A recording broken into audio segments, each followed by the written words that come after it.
Welcome to an episode of Strategic Conversations. We host insightful discussions with top business leaders. Today, we are hosting Mr. Erik Wiik, the president of ReAdapt Inc. Mr. Wiik has had a cherished career as a top executive at many large companies. Mr. Wiik understands strategy and project management methodologies like the back of his hand. Mr. Wiik will be a speaker at the Houston Strategy Forum's upcoming Project Strategy Symposium. We're really excited to host him. He's actually the brainchild behind this event, so this will be a great event. I am Ravi Kathuria, the president of the Houston Strategy Forum and author of the management and leadership book How Cohesive is Your Company, and author of the book Happy Soul, Hungry Mind. Strategic Conversations is hosted by the Houston Strategy Forum. If you value these conversations, please hit like and subscribe to the Houston Strategy Forum's YouTube channel. Today's episode is sponsored by Cohegic, my management consulting and executive coaching firm. Thank you for joining us, and we are looking forward to a very insightful discussion with Mr. Erik Wiik. Mr. Wiik, thank you, sir. Thank you for joining us. We appreciate you very much. Thank you, Ravi. I'm looking forward to this. Absolutely. Sir, you, over the years, you've had so much you have had so much experience leading mega projects, big projects, and projects of all different kinds. And you have studied projects. You have a methodology for projects. So what are the factors that lead to project success? How do you create a string of repeatable and predictable project success? Yeah, I will surprise you there, Ravi, and refer to your introduction because it all has to do with strategy, right? And actually a cohesive strategy. Thank you, sir. Yeah, and thank you for helping me understand that over the years. If you don't have all the components, you're not going to be able to have a great project. And in my experience is running both small projects and large projects, and then you see sort of what the commonalities are. And I've been fortunate enough to run service industry as well as manufacturing industries, and it's very interesting to see how they approach operations and why projects perhaps are so unique. Yes. So what is the commonality that you see among service projects and product projects? What is this cohesive strategy? And I appreciate you bringing that up, cohesive strategy, as I will share with my audience. My book, How Cohesive is Your Company, is about cohesive strategy. So I thank Mr. Wiik for the plug. But sir, what kind of cohesive strategy should we build or should we think about, especially executives who are in the business, as you say, of projects, right? Who are in the business of developing and executing projects? What kind of a strategy should they build when it comes to their project portfolio? Right. So I think over the years we have advanced within project management. I think the Project Management Institute, the people that are running projects, the project managers, directors, and the team have improved significantly over the years that I've been involved. Yes. So we have good teams, we have good players on the team. Now I think what needs a little bit of work is the portfolio itself, right? Yes. So if you have a portfolio of projects, you need to think about what kind of a strategy you have for that portfolio. And it's going to be unique for each business. That has to be unique. And perhaps it should be in order to make it a competitive advantage, right? So the winners and we're going to get back to a survey here, but I think the winners in the project industry, if you can call it that, are the ones that have a comprehensive approach and a unique way of running projects. So when you meet these executives, you ask them, how you run your projects, yes, and he will tell you that in a few seconds, right? Yes. So that is where we need to go. And projects that are executed well have a parent company and a business they belong to that is extremely supportive and make sure that everything you learn in a project, you bring it over to the next one, and then you have a string of success instead of failure and the occasional disaster that we unfortunately still see in this industry. So a couple of things that I heard. First, you talked about taking the lessons learned from a project and then making sure that those lessons learned are documented, they're coded, and then applied to future products projects, so that the learnings keep growing, right? From each project you learn what worked and what did not work, and you do it. And so this transferability of knowledge and skills, right, from project to project. And that's why if you have a project portfolio, you're saying, I'm not just going to give my project team one project. What I'm giving them is an opportunity to learn from the experience, bring it back to the company, and now we take that learnings and apply it across all our projects, right? And maybe um, um, and Correct. And that there's a key, right? So how do you capture the lessons and put them into a system that you actually can use it? Because we all learn lessons, right? But we forget them yes, too quickly, and yes, we're not teachers, right? So we don't yes, so it doesn't go. So the receiving end of lessons learned is not working well unless you have a model. You need to yes, have a model on how you execute projects, and then you know where to put it, right? So then yes, you know which aspect of my strategy do I need to correct? What do I need to change in the operational procedures or the technical yes, side? If you know where to put it. If you just dump a lessons learned report, over to some new poor project manager, he won't be able to implement that.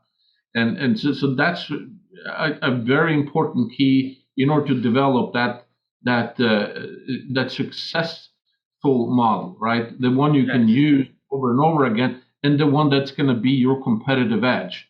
Yes. No, I love that point so much. Thank you, because you're right. If we have lessons learned and it's a laundry list of 900 items on the lessons learned, that is not, no one else is going to be able to digest that or benefit from that.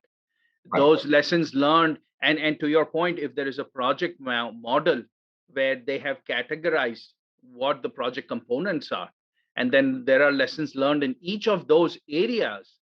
Now those areas, it could be in development, it could be in execution, it could be any aspect of the project, that can then be easily digested by the future teams. So what people are telling me is we have to remember the project support in this picture as well, because very often you say, well, lessons learned goes from one project manager to the next, and then he learned, hopefully. It's much more than that, right? So the business needs to take responsibility for this. The company, those that are executives and are responsible for the portfolio, they need to manage this, and then they need to include the bigger part of the business, because you gotta link it to what's going on in business development. You gotta have HR being an integral part of this, and the Yes. whole financial approach, to monitoring and reporting from projects need to be completely in tune with how you should run it. So there's so many areas there that needs to be part of continuously improving and aligning themselves to each other in a better and better way. Yes, sir, it's such a delight to have you and to learn from you, because you've made another great point is, and you talked about this earlier, is having the cohesive strategy, is that managing the project portfolio has to be looked at and has to be important at the highest level of the organization, so they can cut across all the functions and say, it's from business development to HR to legal. In many big projects, legal plays such a big part of it, and of course the project management office, and there may be operations and supply chain. All of these have to come together and view that project development and execution as a core competency of the company, and to understand that and value it that way, and then develop the strategies to make sure that we are that learning organization and we are this project management and execution organization. That is our core competency. So here's an example from the survey. We asked project executives; those are the guys above the project manager. So these are either the project management officer, the PMO, or vice president of project services, or a project executive that has a P&L portfolio of projects. We asked them what makes a great project, and almost all of them said my number one priority is all about people, right? It's a great project manager and a great team. If I don't have that, the results are not that great. So which is not surprising, right? This is not surprising. No, this is a people business. You got to have it right. But there was two sort of, when we had the deep discussions afterwards with some of the respondents, it was kind of two groups that formed out of that, those that gave that answer. One had a cohesive strategy and the other group didn't. And let me tell you, the difference is that those that could also say, yes, our most important thing we can do for a project is to have a great project manager and a team, right? Well, what are you doing in HR then, right? Yes. What kind of recruitment, what kind of development, what kind of leadership development system do you have in the company? And they say, yeah, we have some great setup. We develop these people from start. We reward them properly. So they could tell me all these things they were doing, and then I can say, okay, well then I can understand that you're successful. Now you have the other group that also agreed that the most important thing is to have a great team. They didn't have that, right? So they said, well, we're kind of working on that, right? But they didn't think about the other elements, which means that they clearly shared with me that, yes, we have A teams, we have B teams, and we have C teams. Yes. And when we run the project, we have issues, right? And we sort of have to live with that. And I don't think that's a good enough goal to have. Yes, because that's a great point. Your follow-up questions to these companies, because when they say it's my project management team, that's a little scary answer, because that's not scalable, that's not repeatable. You say, how do I take this group of people and I can't put them on all projects worldwide, I can't clone them. But what you clone is the process, right? You clone the hiring processes, you clone the process to evaluate and reward people, you clone the processes where the communication works, you clone the processes where strategic clarity is there, right? So when you are able to do that, so you talked about this survey. Where can people read about this survey? How can people get hands on the survey and your insights on that? Right. So we are posting more and more details of the survey on our webpage, readaptinc.com, and it's under the folder Insight there. And if you go in there, you will find it. And then, of course, we're going to share this information at an upcoming Houston Strategy Forum Summit, right? Yes. Thank you, sir. Thank you for bringing about that March 1st Project Strategy Summit. Why should somebody take the time to come attend that summit, sir?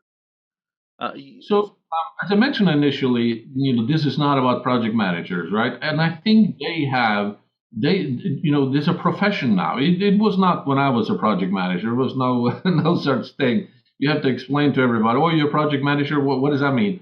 Now that is a profession. They have tools that you can be certified as a project manager, right? But nobody's certifying a project executive, and nobody is helping PMO in an effective way. So I think there's a gap here that we need to do something about. And I think this is for any executive that have responsibility to support the project managers.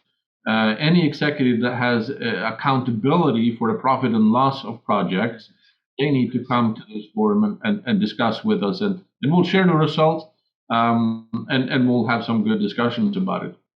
Very good, sir. Very good. Mr. Wiik, thank you for taking the time. We're looking forward to hosting you on March 1st. We hope you all will join us for the event on March 1st. And thank you for joining us today, and hope you enjoyed our conversation, our strategic conversation. I thought it was very insightful. The points that Mr. Wiik has made. Please watch this video again if if you need to take notes and contact him if you want to have an expanded discussion. Thank you all for joining us. Have a great day.